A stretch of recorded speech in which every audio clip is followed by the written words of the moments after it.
Hello everybody, and thank you for sharing your time with me. I'm sending this message through various different channels to reach my dear Russian friends and the Russian soldiers serving in Ukraine.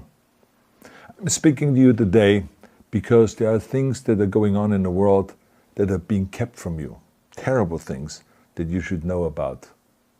But before I talk about the harsh realities, let me just tell you about the Russian who became my hero. In 1961, when I was 14 years old, a very good friend of mine invited me to come to Vienna and to watch the World Weightlifting Championships. I was in the audience when Yuri Petrovich Vlasov won the World Championship title, becoming the first human being to lift 200 kilograms over his head. And somehow a friend of mine got me backstage. All of a sudden, there I was, a 14-year-old boy, standing in front of the strongest man in the world. I couldn't believe it. He reached out to shake my hand. I still had a boy's hand. He had this powerful man's hand that swallowed mine. But he was kind, and he smiled at me. I will never forget that day. Never. I went home and I put his photo above my bed to inspire me when I started lifting weights.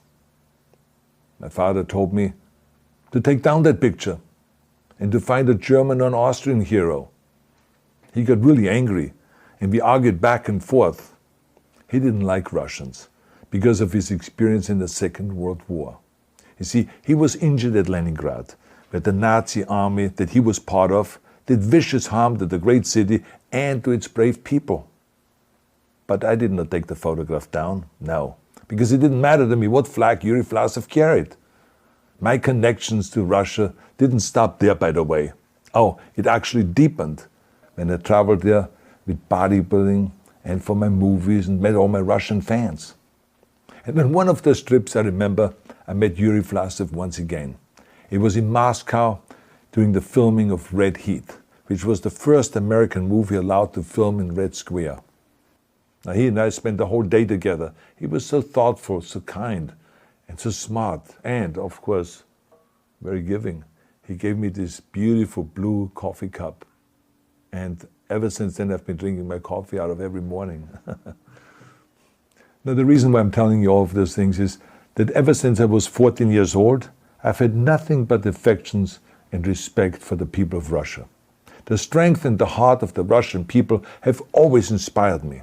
And that is why I hope that you will let me tell you the truth about the war in Ukraine and what is happening there. No one likes to hear something critical of the government, I understand that.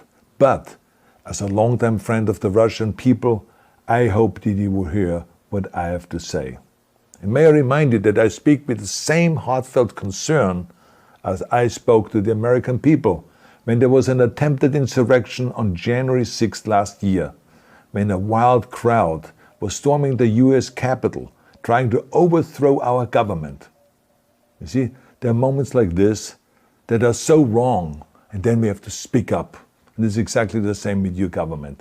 I know that your government has told you that this is a war to denazify Ukraine. Denazify Ukraine? This is not true. Ukraine is a country with a Jewish president, I might add, whose father's 3 brothers were all murdered by the Nazis. You see, Ukraine did not start this war.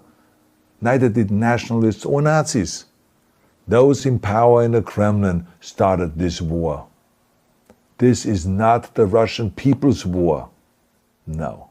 As a matter of fact, let me tell you, what you should know is that 141 nations at the UN voted that Russia was the aggressor and called for it to remove its troops immediately.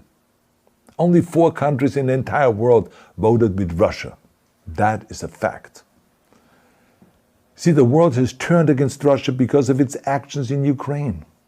Whole city blocks have been flattened by Russian artillery and bombs, including a children's hospital and a maternity hospital. 3 million Ukrainian refugees, mainly women, children, and elderly, fled their country, and many more are trying to seek to get out. It is a humanitarian crisis. Because of its brutality, Russia is now isolated from the society of nations. You're also not being told the truth about the consequences of this war on Russia itself. I regret to tell you that thousands of Russian soldiers that have been killed. They have been caught between Ukrainians fighting for their homeland and the Russian leadership fighting for conquest. Massive amounts of Russian equipment have been destroyed or abandoned. The destruction that Russian bombs are raining down upon innocent civilians has so outraged the world that the strongest global economic sanctions ever taken have been imposed on your country. Those who don't deserve it on both sides of the war will suffer. The Russian government has lied not only to the citizens, but to its soldiers. Some of the soldiers were told they were going to fight Nazis. Some were told that the Ukrainian people would greet them like heroes, and some were told that they were simply going on exercise. They didn't even know that they were going into war. And some were told that they were there to protect ethnic Russians in Ukraine. None of this is true.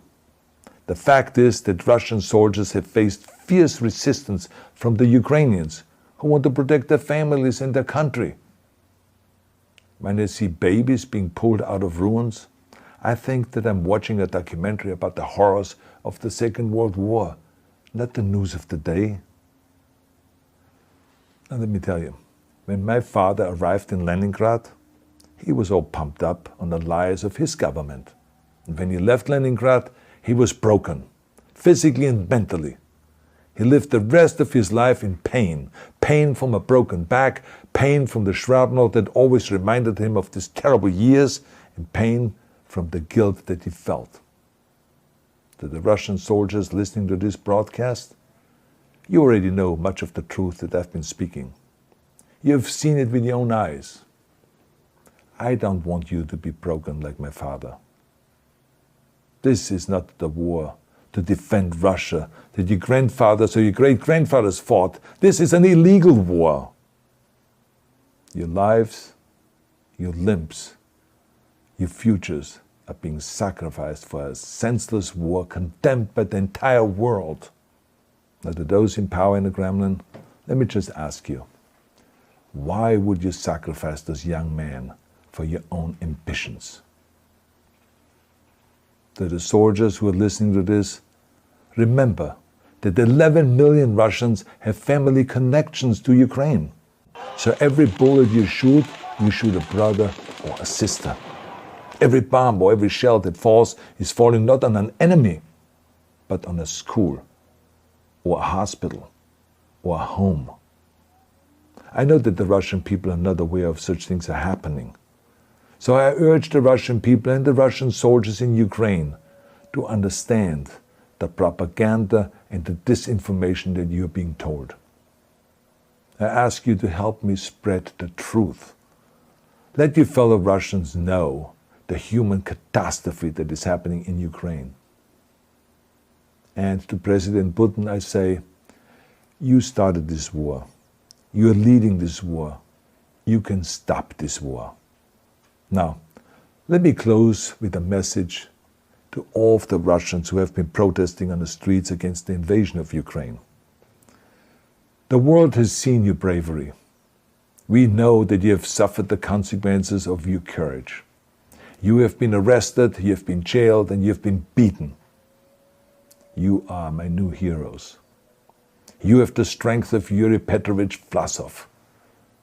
You have the true heart of Russia.